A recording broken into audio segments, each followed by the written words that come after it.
Okay, Lori Kahikina, Director of Environmental Services. Perfect. And how do you spell your first and last name? Lorikahikina. So our bulky pilot program, and the reason we're doing it is over the last 10 years, there's been an 80% increase in tonnage just in the Honolulu district with no increase in staff, equipment, resources. So we're actually killing our guys out there. So we need to do something. The existing system is broken. And so we want to implement a new bulky pilot program. It's going to be effective from June to January of next year, but we can extend if we need to. But we want to get feedback from our staff, the community, and try and tweak the system the best we can. And as we tweak it, we can, like I said, we can either extend, and then once we have all of the bugs worked out, then we would like to expand it island-wide. And the reason we chose this side of the island is we wanted a good mix of both multifamily and single-family homes. And we worked hand in hand with UPW, and they actually helped select sectors 1 through 8 on the island. So the pilot is going to cover from Foster Village to Hawaii Kai, including Waikiki. And instead of it being, right now it's a free-for-all. People can put out whatever they want, whenever they want. They're not supposed to, but that's what ends up happening. So with the bulky pilot, we're going to an appointment system. So someone can either call 768-3200, or they can go right online. If they're tech savvy, go to opala.org and make an appointment. And for single family homes, it's limited to 5 items. And for the multifamily units, it's 20 units per appointment. In this bulky pilot, nobody will be charged. Just like the current system now, it's free. The bulky pilot will be free.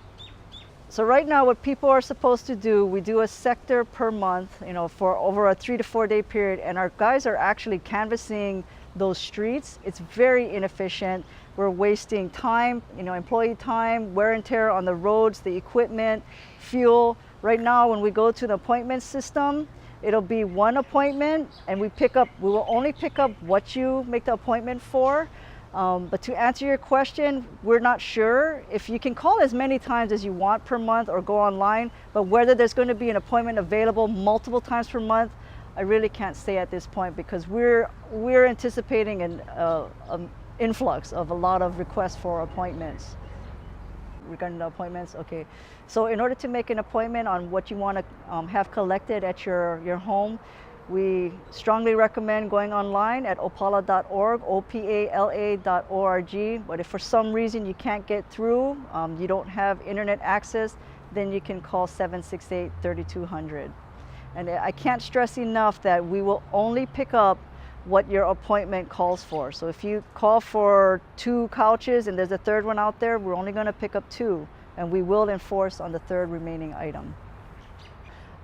Right now, current laws state that we enforce on the adjoining homeowner, so the adjoining property owner. And if something is left out illegally, we have every right to send a notice of violation to the adjoining property owner. However, our inspectors tend to be very akamai and compassionate about it. Right now, even if the existing homeowner did not put it out and it's an elderly lady, we know she didn't do all of that. So we try to work with her to try and see how we can stop people from illegally dumping in front of her house.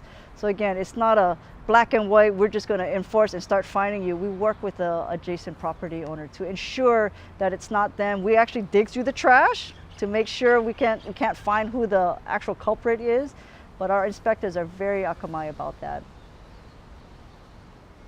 Right now, the existing ordinance states if someone is illegally dumping in front of you, we have the authority to enforce on you.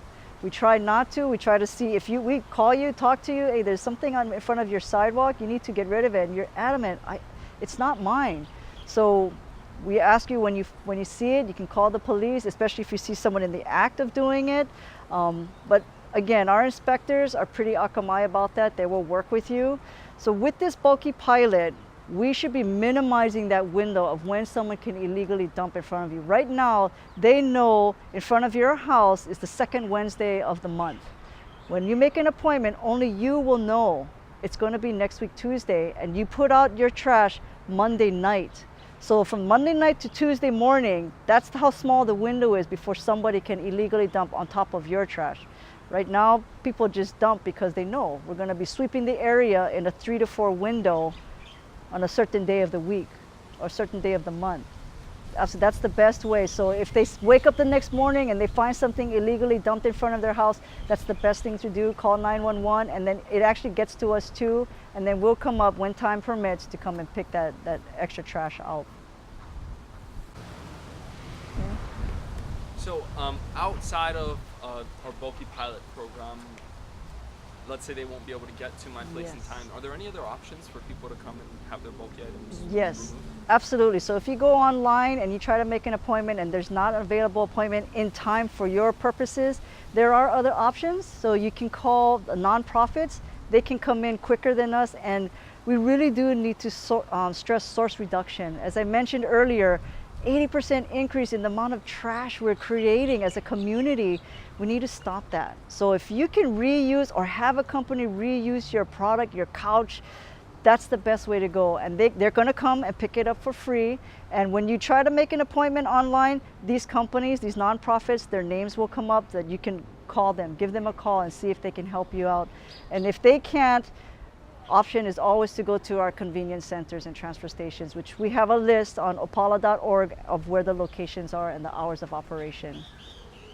You know, we're doing this bulky item pilot project because bulky item pickup has gotten out of hand. People put out Opala whenever they want, as much as they want, any time of the day, any day of the month, and we cannot get a handle on it. You know, we're one of the few cities in the country that does free bulky item pickup. And so this pilot is to try to get things back into control again by having people call and set up a time for pickup and telling us what they're putting out there. And we'll pick up those things. But if other people come and put things there, we're not going to take them because that's just rewarding bad actors. We don't want to do that anymore. If we can't get a handle on this, we may have to stop it. I don't want to. We need to love our aina. One way to do that is taking care of people's bulky item, and it's for free. But they need to get on a schedule. They need to follow the requirements. And I think this pilot is a way to see if it can work or not. Well, what I'm hoping to see in this area, and it's a big area, it's basically urban Honolulu, that we're not going to see Opala being put out all the time. That right now, you know, we have scheduled pickup, and literally right after we pick it up, stuff goes out and it sits there for a month. We see that, all of us see that as we drive around our neighborhoods. It's a huge health problem. You have rats and other rodents. You have people picking through it, and things are being dumped and spread all over the place. It's not the love of the aina that we need to show. And so I'm hoping through this program, we're not going to see things out unless they've called and scheduled. And if they put it out and they haven't called and scheduled, we're not picking it up, but we're going to go cite them. We have ability to fine people. They're going to get fined for not complying with the program. And hopefully, if it works, we're going to want to roll it out island-wide and make it permanent. If it doesn't work, we got to go back to the drawing board and say, is there some other better way to do this? Or perhaps we don't do it anymore. You know, in other cities, what happens is you arrange for pickup from a private company, a private sector company, and you pay a lot for that service. We're saying, folks, we'll do it for free, but you got to comply with the requirements so we don't end up wasting fuel driving all over the place. We're not as resilient. We're not as a viable community. Let's get on with a program that benefits everybody. Well, one, there's a lot of wear and tear on our trucks. There's a lot of wasted time by city employees that would like to get on to other routes but can't because they got to keep going back to pick up more bulky item. This is a way to, one, save money, save wear and tear on vehicles, save time of our people. And you know, part of our effort to be more resilient is energy.